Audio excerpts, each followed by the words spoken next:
This episode is part of our series discussing the debate topics released for Debatable Open 2021. The motions can be found in the description along with timestamps for your convenience. Please enjoy.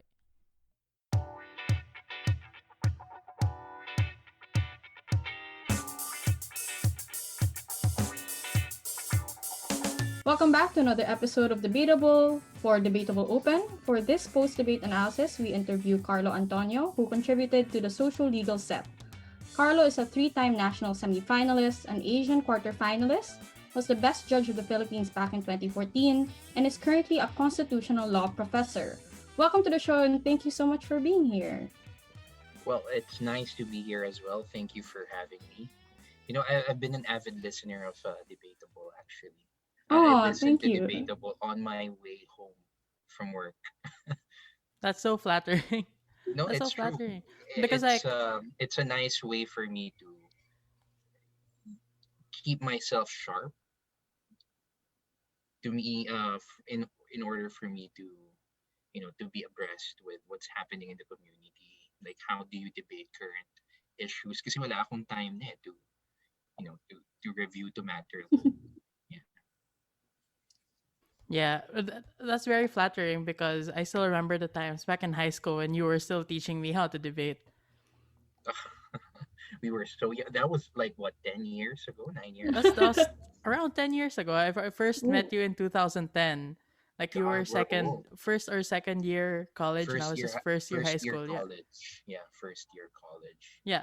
So anyway, before you proceed with the motions, we just wanted to ask, and this is something that we ask all of our guests Mhm. for the post-debate analysis. What certain skills are common and should be mastered for social legal motions in order to debate them well? Skills. Well, it's really responsiveness. When you debate social legal motions, it's a battle of characterizations. It's a battle of framing. It's a battle of principles.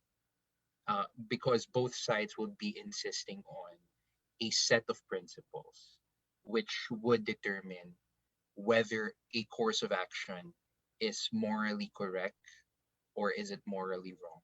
So you would insist that your certain paradigm or your certain set of principles is the correct way to judge whether an action is correct or is wrong. And how do you win that particular exchange is your ability to be able to respond to their set of paradigm and be able to pinpoint why that is the incorrect paradigm to assess a situation, or that is the incorrect paradigm to apply in the debate. So being really responsive and sharp is crucial in winning a social legal debate round. thank you. So I'm kind of curious about something since before you became a law professor and practicing law, you were debating, and I wanted to ask like, how did your perspective on social legal motions change? Like, what do you think are the best parts and worst parts of it, especially now that you have a better understanding of the law, looking at law motions? Well, as a lawyer, the best part about social legal motions is that you're not constrained to a set of rules, unlike in a courtroom. Because in a debate round, you are debating on what the law should be or what should be our social policy, right? Because the law is only a codification of our social values. And in a debate round, we are revisiting these social values. So the best part of debating social legal motions is you get to shape the, what do you call this, the social values of society to an extent within that ground. The worst part, though, is sometimes debaters, especially debaters who have law backgrounds, who have legal backgrounds, they tend to be boxed. Like, the other side is wrong because that is contrary to the law, or that is contrary to a ruling of the Supreme Court. So most debaters with legal backgrounds tend to be boxed within a set of rules, when in fact that's not the case in a debate round. We are reassessing whether these are correct set of rules that should govern society. Another worst part about social legal motions, sometimes things get too abstract uh, towards the end. Debaters tend to uh, be up in the air, debating about principles, right or wrong, etc. But it becomes too abstract that you don't know what's happening anymore, or what is the impact of these principles that you are discussing to the live reality. So I think that's the worst part. It becomes too abstract, and you don't know how to assess a debate anymore since it's too abstract for you to assess it. Yeah. Okay, so we can move on to the first motion, which is about prohibiting financial settlements in environmental lawsuits. Was there any particular event that happened recently that inspired this motion? Well, there are a lot of environmental lawsuits going on right now wherein parties are already exploring financial settlements. So this is not like a current event inspired motion. It's been happening since we started debating. You know, parties exploring financial settlements. But what inspired me to give this particular motion, although financial settlements have been happening since then, is the current impact of climate change that we are experiencing right now, given the strong typhoons that we have been experiencing. So I decided to come up with a social legal slash environmental motion. And one particular current event that I recently read was a potential settlement of an environmental lawsuit, I think in Colorado, worth 40 billion or 40 million US dollars. So they're exploring that. And the estimated damage um, is worth even more. That is beside the human lives that have been lost and destroyed, plus the environmental impact of the pollution. So that's where I got the inspiration for the motion. I just want to ask, does this extend only to corporations or does this also extend to governments? Like, can you expect, for example, if you want to describe how these financial settlements work, um, can a team reasonably assume that you can demand the state for like a financial something or like damages or even financial settlements? Well, it could involve the government if it was the government who committed the environmental crime. But most often than not, this debate refers to large corporations who, in the course of them doing business, they pollute or commit environmental crimes. But I could see the possibility that the teams could also define the motion involving governments. Like, for example, in China, um, wherein a lot of corporations there are, you know, state-owned corporations, right? So it's also possible uh, that you sue the government because it was a state-owned corporation which committed these environmental crimes. So besides financial settlements, obviously, I guess the debate expects a sort of comparison with other methods of dealing with environmental lawsuits. So what are the alternatives that exist that you expect debaters to talk about with this motion? I think the very crux of this debate is how do we make polluters pay, essentially? How do we deter them? How do we punish them for the environmental crimes that they commit? So if you're on government bench, so you're supporting the ban on financial settlements, most likely the alternative that government bench would propose is financial settlements aren't allowed and polluters would have to face criminal punishment or uh, the full financial cost of the damage of the environmental crime that they committed. because in financial settlements, most often than not, the money that you are going to pay out to the complainants does not fully reflect the damage that you have caused. So usually it's on a bargain, right? For example, in the Gulf of Mexico, when British oil spilled one of their oil rigs, right? I think the amount that the environmental damage, the estimated environmental damage, was around trillions or even trillions of dollars. But I think uh, the oil company was only made to pay few $1 million as settlement for the crime, for spilling oil in the Gulf of Mexico. So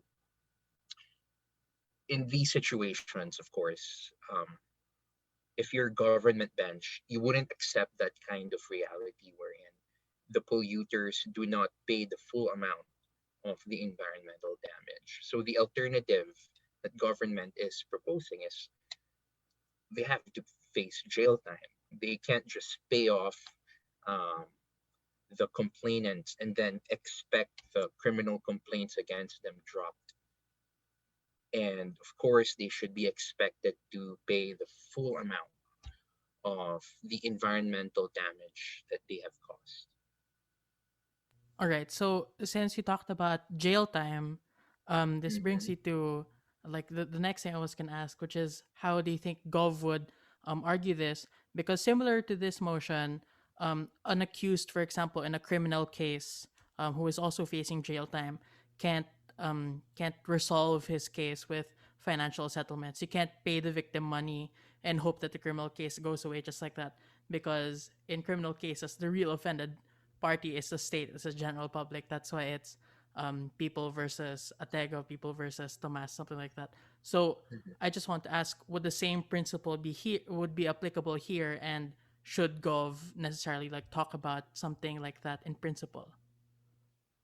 Well, I agree that that could also happen in this particular motion because even in criminal cases, once the parties settle, the courts, in practice, allow the dismissal of the case. Um, the complainants would simply state for the record that they are now desisting from pursuing the criminal case and that they are now withdrawing their testimonies. If there are no testimonies against the accused, definitely it would result in their acquittal. So that's how, in practice, criminal cases are settled. So once there is a settlement between the accused and the complainants, although technically the real offended party is the state, uh, the complainants who are the eyewitnesses to the crime and the very people on which the case relies on, they would simply recant their statements and say, I'm withdrawing my complaint, I'm withdrawing my testimony from the court. So without that testimony, you can't convict uh, the accused anymore. That's why the judge would simply dismiss the case because the complainants are no longer interested in pursuing the case and there would be insufficient evidence to convict uh, the accused.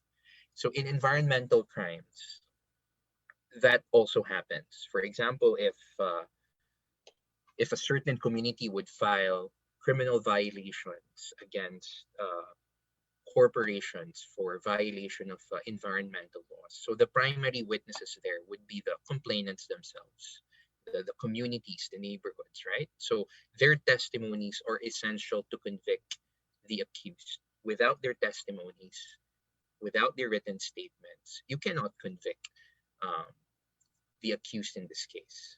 So if there have been financial settlements, of course, part of their agreement is the witnesses would have, or the complainants rather, would have to withdraw their testimonies. And without their testimonies, it would result in the acquittal of the accused. So that kind of principle also applies in this case. So other than that, are there any other like arguments that Gov bench would have to argue, or would you recommend that they argue? Well, first of all, when we speak of environmental crimes, the effect lasts beyond our lifetime. Environmental crimes have this intergenerational impact, right? If you pollute a lake, for example, and you disturb the ecosystem there, then the impact to that community lasts for generations, right? It could even be a permanent damage to the community. So if there is environmental crimes, the victims are not only the complainants in this case, those who directly suffered the injury at this moment, but the other members of the community who are yet to be born, or even members of the community who did not uh, join the financial settlements and would want this case to be pursued. So that's why government bench would have to argue that it's unjustified for them for a small group of people to drop the case when in fact the effects is not only confined to them but could be experienced by the generations that are yet to come. That's why it's unfair to allow certain group of people to simply receive some of money, and yet the polluters go unpunished for the crimes that could impact not only the complainants but the other species as well, and it further um, harms our effort to combat climate change. So I think those are the primary arguments which government bench could run. Okay. On the other hand, what do you think? Would you recommend arguments in support of financial settlements and environmental lawsuits? Well, this is where opposition has to be good in characterizing litigation or court cases. It's protracted. It takes a while, right? It takes years in order for it to be finished. Plus, there is no certainty of winning in litigation, right? So if there is a certain group of people who suffered injury and who would just want to move on, right?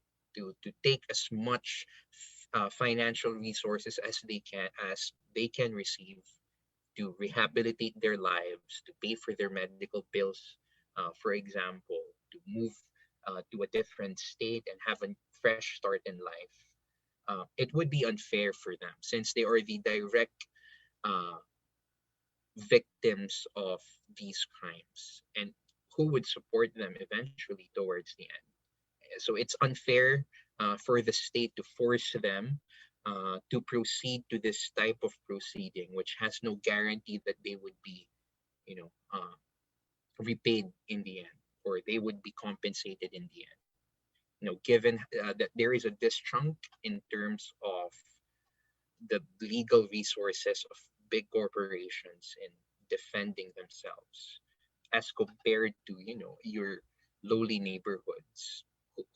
Who's going to defend them, who's going to prosecute their case in their behalf? Plus they don't have the resources to go into a protracted litigation as compared to the bigger corporations who can afford the best lawyers money can buy. I wanted to ask if you could also run an argument about what the money could be used for.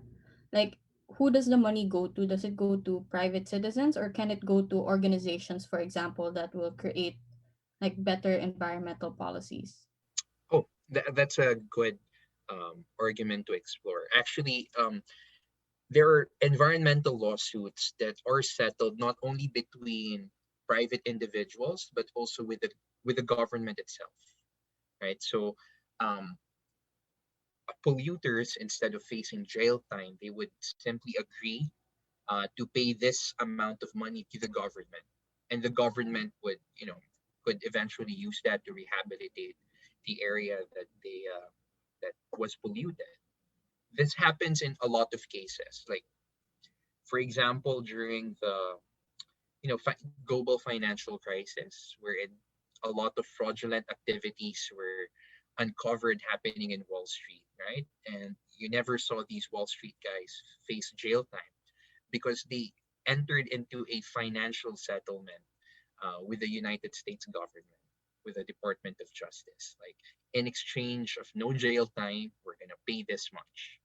So that could also be a good argument for opposition in terms of how do we truly combat, how do we strategically combat, environmental pollution. Like, would it be worth it just to send them to jail after X number of years? Or would it be worth it to simply, bite the bullet, take their money, and use it to rehabilitate, the environment and hopefully the communities that were affected. So they could run that sort of strategy argument on how to combat, environmental pollution. Thank you so much. I think that wraps up our first motion. I think the second motion is also kind of in line with the idea of strategy. So this is the motion about violent retaliation against the police by racial minorities. And for this motion, I guess the first thing I want to ask would be, what's the fairest way to characterize racially motivated police violence? Because based on the news and based on how everyone's discussing it, it seems to come up in very different forms. Like there are implicit forms of violence, also very explicit forms of violence. What kind of racially motivated police violence were you expecting when you created this motion? Well, intuitively, debaters might um, think of George Floyd, right? Which sparked the recent BLM protests in the United States. But that's not the only violence that you could speak of. Um, I mean, that's the extreme version of police violence, right? Like killing a person. But that's not the only violence that we are talking about. We are also talking about excessive use of force in order to arrest an individual. For example, you don't need to uh, push him to the ground. You don't need to slam him in front of the hood of the car, of a police car, in order to effect the arrest, when in fact, you could have simply handcuffed them and placed them inside the police car. But given his race or his ethnicity, the police exerts excessive force or more force than what is usually required in order to arrest a person. So I guess in response then, what would violent retaliation look like? Would you say that it would equal the violence that police commit, or would you say that the the violent retaliation that racial minorities engage in would probably look different? Okay, this is where teams should be very careful.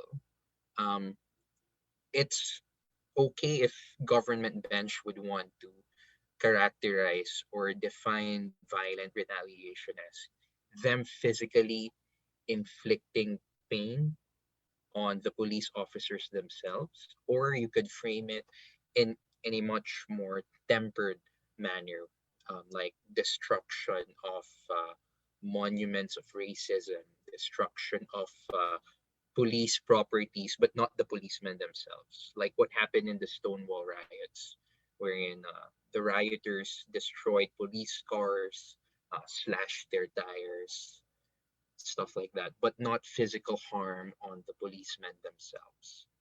But it's also possible for them to define violent retaliation as infliction of non-lethal force against the police, like tear gas, for example. Some protesters would throw tear gas against the police as a sort of response to the tear gassing that they themselves are experiencing. So that's also a possible characterization of violent retaliation. So basically, it's sort of an orchestrated riot or violent civil disobedience towards the police, but not necessarily physical retaliation on the persons of the policemen themselves. Besides members of the minorities and members of law enforcement, do you imagine any other like actor in this debate? Like perhaps if there would be like a deputy speaker and they wanna think about an extension, making an extension? What other actors can they look into? Yeah. For the first part of the debate, teams would most likely argue on why is it justified, why is it morally correct for them to engage in violent retaliation, and then the latter half of the debate would be about why are we doing this in the first place? Why are you violently retaliating against the police? Right? Of course, you want something to happen towards the end of your violent retaliation. And that is, of course, systemic change within the police bureaucracy, that you lessen the racism or you completely eradicate racism in terms of policing. And how do you do that? Right? Of course, um, teams would be arguing this would need legislation, this would need policy change from the government. And how do you make the government change the very system which allows racial violence to exist within the police ranks? Then government bench could argue rather, that a violent retaliation could force the hand of the government to respond uh, to the racially motivated police violence, which have been left unchecked and have been left unpunished by the government. So you would teams would also need to argue about the legislators themselves, the government in terms of changing policies, but more importantly, the moderates, those who don't have any particular view or are not politically motivated to engage in the discourse on changing status quo. How do you get their support? Because if you get the popular support, that's also another catalyst for changing legislation. If you get enough people to support your cause, then politicians would respond to that, of course, because they need to be popular to the people too. So those are the other stakeholders that teams should also look into when they argue for or against violent retaliation. Thank you for those. Those sound like, actually, I would say that a lot of those were already good arguments for Gov to run. Actually, like how do you get change? But in terms of principle, what do you think would be the strongest or first principle that government teams have to run in support of the kind of violence that we're talking about in this motion? Yeah. Well, this is where teams need to establish a good paradigm on when is violence justified. So that is the first thing that teams should be able to argue. When is it justified? When is it not justified, right?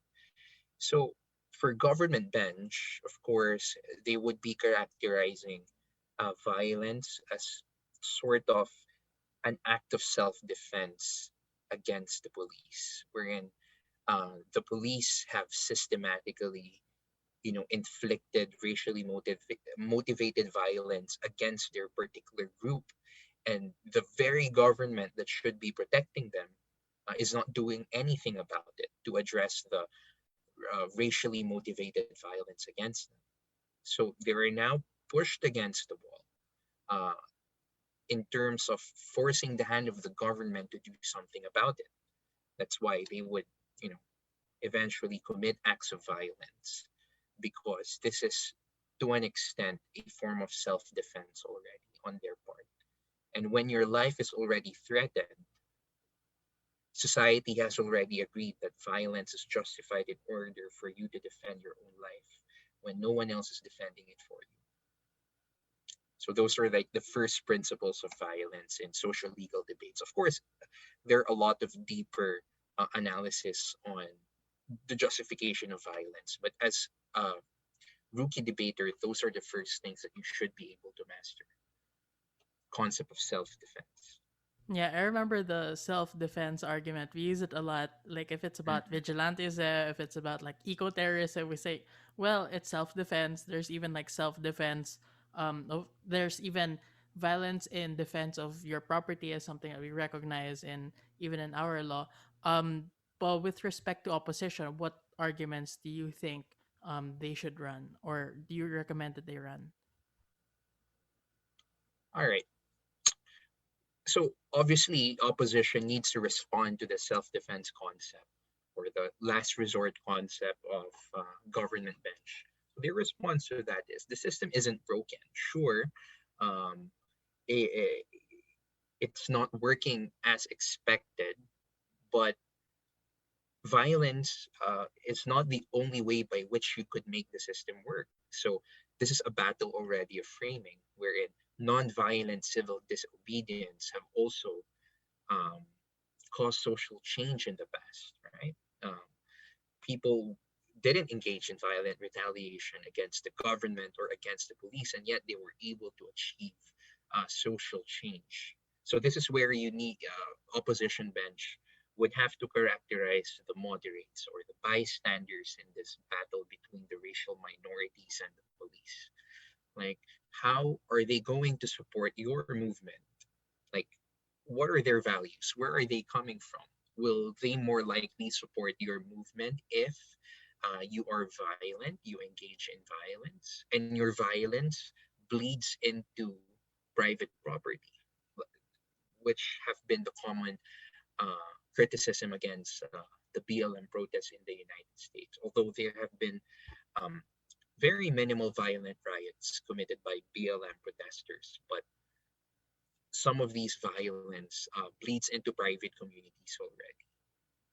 And to an extent, that weakens the narrative for BLM protesters in these communities who have been affected because they feel like we didn't do anything. We're not the ones who committed these racial violence. We do not also support it, and yet we were caught in the crossfires between the two. So opposition could also bank on that type of characterization. Like if you lose the support of the community, then how could you expect change in legislation if you become unpopular yourselves?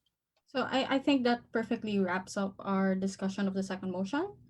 So you could see like there are a bunch of principle and pragmatic arguments that debaters should probably master. And I think this was a good motion to sort of familiarize yourself with basic principles in social legal motions.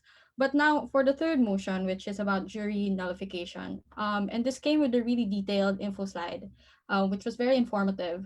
But I guess my question would be, it's something that like reasonably would not be covered by the info slide, would be why is this a practice to begin with? So what's the history behind jury nullification and how did it come about in the first place?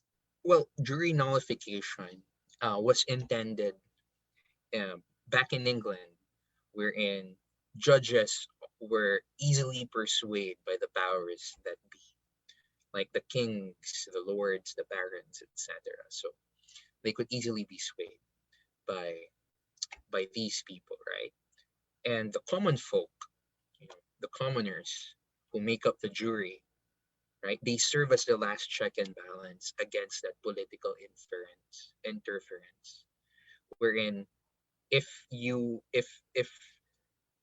uh, Parliament or the king enacted a particular law which the commoners believe is unjust against them, and if left to the decision of the judge, which are beholden to the kings, to the lords, to the barons, etc., then the commoners who compose the jury have the power to say we refuse to apply that law to this particular person that you are persecuting.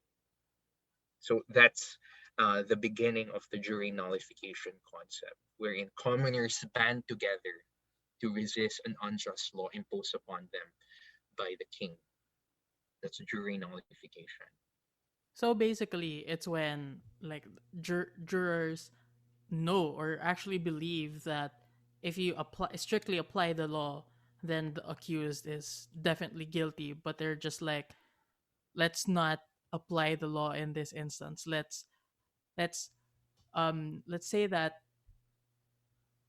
we just not apply it here, even though it should probably apply. If it were just the judge, it would probably be applied. I wanted to ask, what would the alternatives to jury nullification be?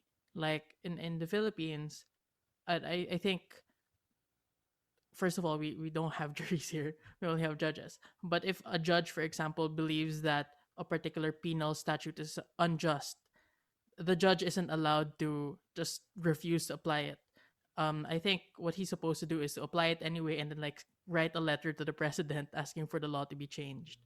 So what Yeah. other alternatives would do you recommend that government bench um, raise or propose in order to um, more successfully argue for the abandonment of jury nullification?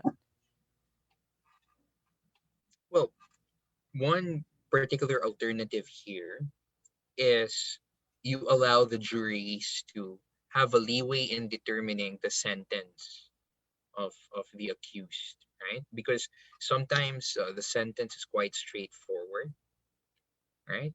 And the reason why jury nullification also exists is because the juries don't get to decide the penalty for the accused, it's the judge.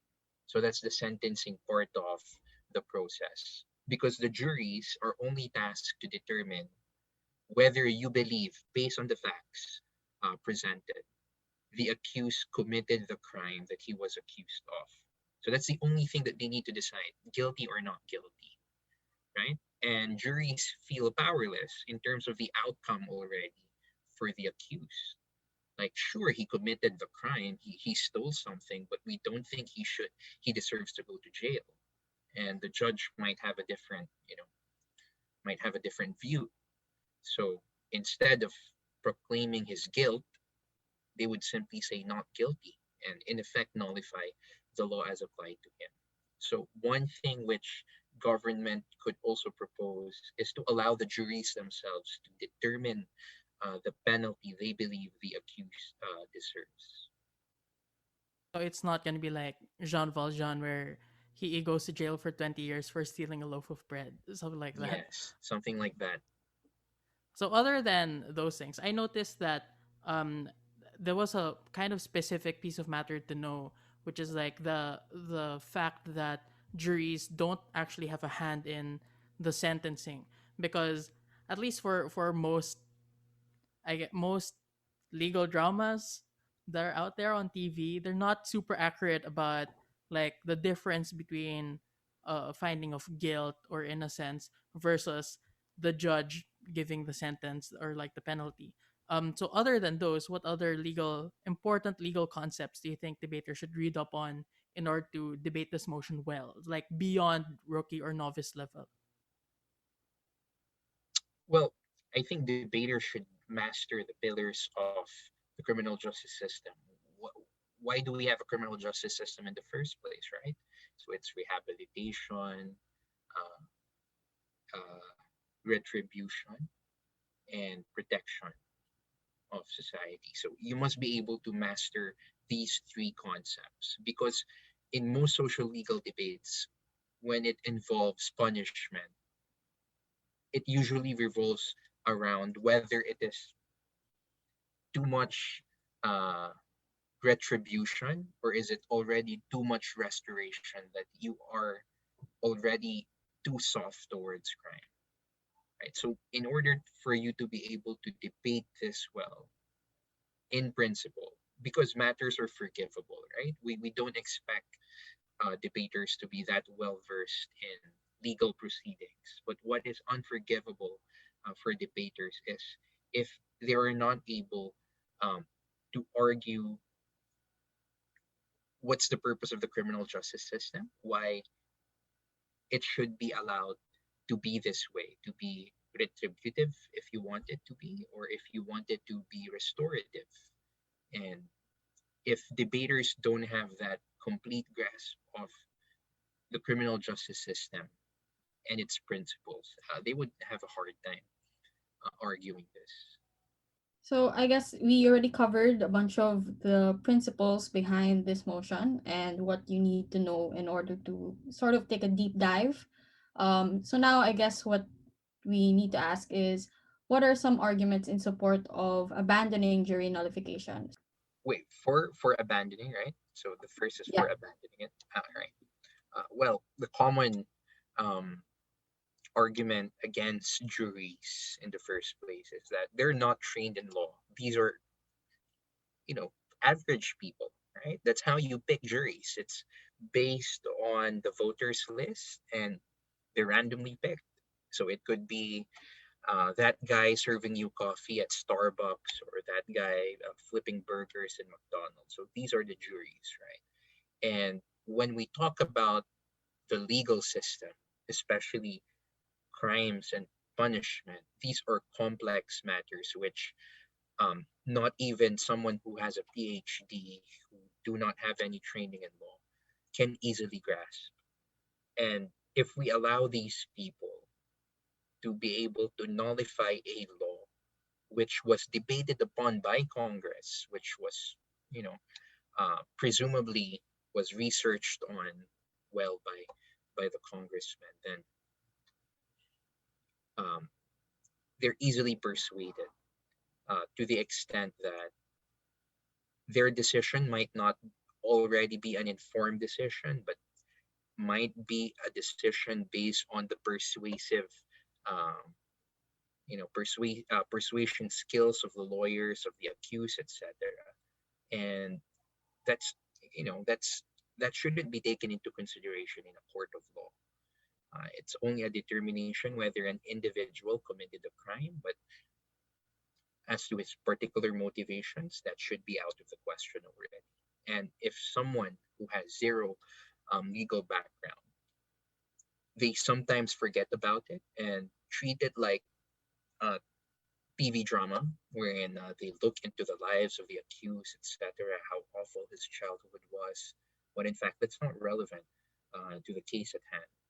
But since these are ordinary folks, those are the things that they'd like to latch on and decide on instead of the merits of the case, the facts, whether a person committed a crime or not. So those are like the general arguments for abandoning jury nullification. Now, in support of jury nullification, um, sometimes the the government lacks that ability to adapt quickly. Um, our laws sometimes are very static. They don't change, even if our values have changed, even if society has changed, because law is only a codification of our social values. So the law comes from what ordinary people believe in, right? And congressmen just write it down on a piece of paper and force everyone to follow it, right?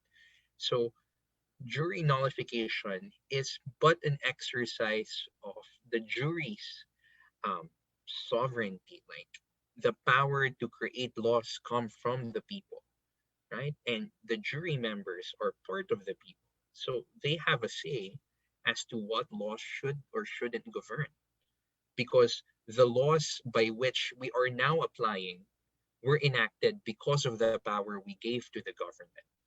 So to an extent, we're only exercising our sort of participation in this democratic process of coming up with rules and regulations. But of course, you'd have to also characterize well the jury members, because government bench would try to, you know, paint them in such, a bad light. But of course, you need to argue, if you're opposition, that it doesn't mean he's not a lawyer. It means he's dumb, or he's stupid. He's easily persuaded, right? So you need to also, characterize them well, because it's going to be a battle of characterizations between gov and op bench, whether we rely on ordinary people to decide on complex issues, or are these ordinary people capable of handling these issues themselves. I Sorry, was Ken.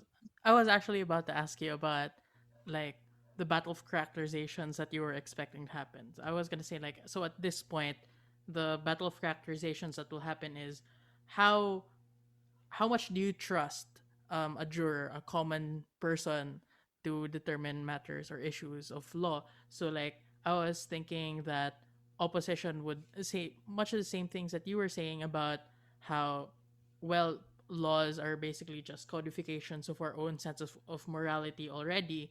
Meanwhile, government would say things like, well, they don't have the training in order to be able to identify like the specific nuances of penal statutes, for example, like particular elements that may or may not be there, or when, like, or like determining the presence of those elements. Um, but my actual question now would be, so do you think in this motion, since it's about like just applying the law versus allowing some leeway for people to nullify it in some instances, what would you say to a debater who is strongly considering or has actually argued basically dura lex sed lex? The law is harsh, what is the law? Like, what do I say to that debater? Yeah, I guess maybe advice para hindi masyado main. Okay. Um, don't be that kind of debater. Don't be a Duralex and Lex kind of debater. I swear, don't be that guy. Okay. Don't be a Duralex and Lex type. I mean, I do get it that if you are going against jury nullification, you are to an extent upholding the principle of Duralex and Lex, but it shouldn't end there, right? You should analyze why is it important that we apply the law as it is. So you don't simply state, well, the law says he's guilty, therefore he should be guilty. No, that I mean, you should be able to argue the principle behind the concept of dura lex et lex. So don't end the analysis only there. That, well, it's the law, it's harsh. Well, I'm sorry, we have to follow it, right? But you need to explain the reason why, even if it's harsh, we need to follow it. Like, what's the principle behind this concept? So yeah. I remember there was a debate in high school. I was against a law person, a law student, and then he started speaking Latin to me like Oh no. not just Duralex said Lex, but like Nocitur Asochis or something like that. And I was like, Aloha Mora, Expelliarmus. So So yeah, so don't be a Duralex Sedlex type of person. yeah, so Don't be that I guy. guess that's it for the three motions. Thank you so much again for agreeing to be a motion contributor. It's a great help not only to us as Mm-hmm. podcast hosts, but also I think it's a great help to novice debaters and the debate community in general. Hmm. Um, I guess the last question that we can ask here is, what advice would you give novice debaters who are just starting out their debate journeys and might be intimidated by social legal as a theme? Because at least in my experience, sometimes I give motions about law or legal concepts, social legal motions to some of the kids, and they were like, I don't know anything about the law. Well, social legal motions. Actually, it's a misnomer, social legal, because legal motions are about society. It's a social motion, right? Because again, the law is merely a codification of what we think is right and is wrong. So for newbie debaters, don't be intimidated when you face social legal motions because you don't need to know the law in order for you to debate it well. What you should be doing here is you must be structured. Like, you must be clear. Also, you must be able to tell the judge from which set of values are we coming from. Like, how do we assess whether something is right or something is wrong? And these are things which you do in your daily life, right? Like in your ordinary life, whenever you're faced with a certain situation, like you found out your best friend is cheating on his or her partner, and you're close to his or her partner, so you're faced with a moral dilemma. Do I tell that person that your best friend is cheating, etc.? So in that moral situation, you already have like a set of values in your head to decide on what is the right thing to do. So basically, you're just doing that in a social legal motion. Like, you are faced with a situation, and yet you need to come up with a set of values in order for you to judge whether this course of action is right or wrong. So those are social legal motions. It's not about the law. It's about us defending something is right or is it wrong. And you do that in your daily lives, like every day. So there's nothing to be afraid of, really. Thank you so much. I guess that perfectly wraps this episode up. So once again, thank you so much for listening. If you are a participant in Debatable Open, I hope that these breakdowns of the motions help. Thank you again to Carlo Antonio for taking the time out of your day to talk to us and to make these motions. I'm sure. a lot of people would be grateful for something like this. So that's it. We'll see you in the next episode. Bye. Bye All right. Thank bye. you, guys.